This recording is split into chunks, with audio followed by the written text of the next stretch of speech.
Seigneur, permets à ceux à qui la notion de foi a baissé, à ceux qui ne prennent plus goût à la vie chrétienne et à ceux qui sont destinés à la vie éternelle, de comprendre la portée de ce message.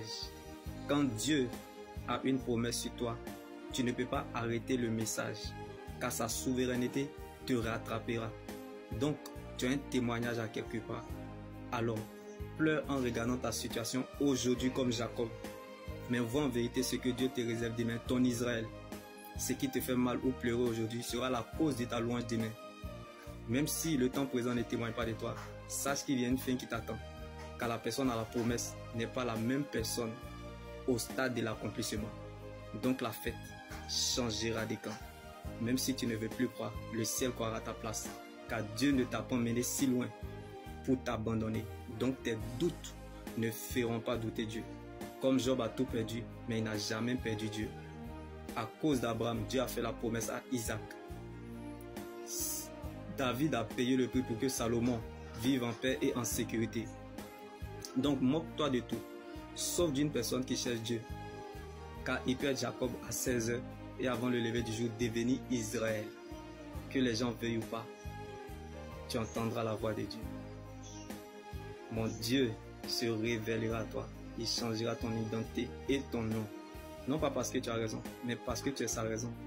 Dieu fera par toi pour toi, sans toi. Il n'arrangera pas, mais il s'arrangera à ton sujet. Car la grandeur ne surprend pas les grands.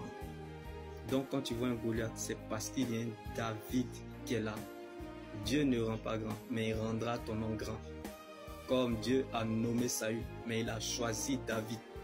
La vie de Dieu qui est en toi est trop important pour qu'une flèche te tue. Si ton rêve ne fait pas peur ou tes espoirs ne dérangent personne, au point de susciter des réunions secrètes à ton sujet, c'est que tu n'es pas né pour être assis sur des trônes. Alors ne pleure pas, le jour que tu apprendras ce complot contre toi, c'est le signe que tu es le futur roi comme David et le futur reine comme Esther. Si tu fais de la parole de Dieu ton roi, tu deviendras sa reine comme Esther. Alléluia.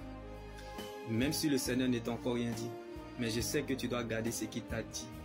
Quand tu sais, on ne peut plus rien faire pour toi, mais ce que tu ignores peut t'envoyer très loin. Quand tu veux voir, il faut savoir regarder la parole de Dieu. Si tu fais de la parole de Dieu ton roi comme David, tu deviendras sa reine comme Esther. Alors, ne regarde pas la parole de ta situation, mais marche vers ta fin. Comme le livre d'Esther n'a pas commencé par Esther, mais elle a achevé la course avec Dieu. Donc, tu peux commencer de nulle part et finir quelque part. Ce n'est pas parce que ça a mal commencé que ça veut dire forcément que ça va mal se terminer.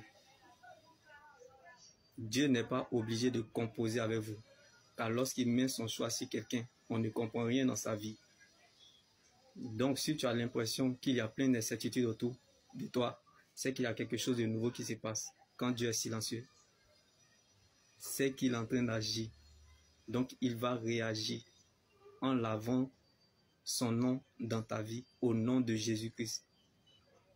N'abandonne pas et ne quitte pas le processus, car on ne combat pas pour avoir la victoire, mais on combat dans la victoire dans le nom de Jésus-Christ. Alors, quelle que soit votre position, soyez consolés depuis votre position, car Dieu n'a pas changé de position. Jésus est le même hier, aujourd'hui, demain et demain éternellement. Donc la parole de Dieu est notre position. Shalom.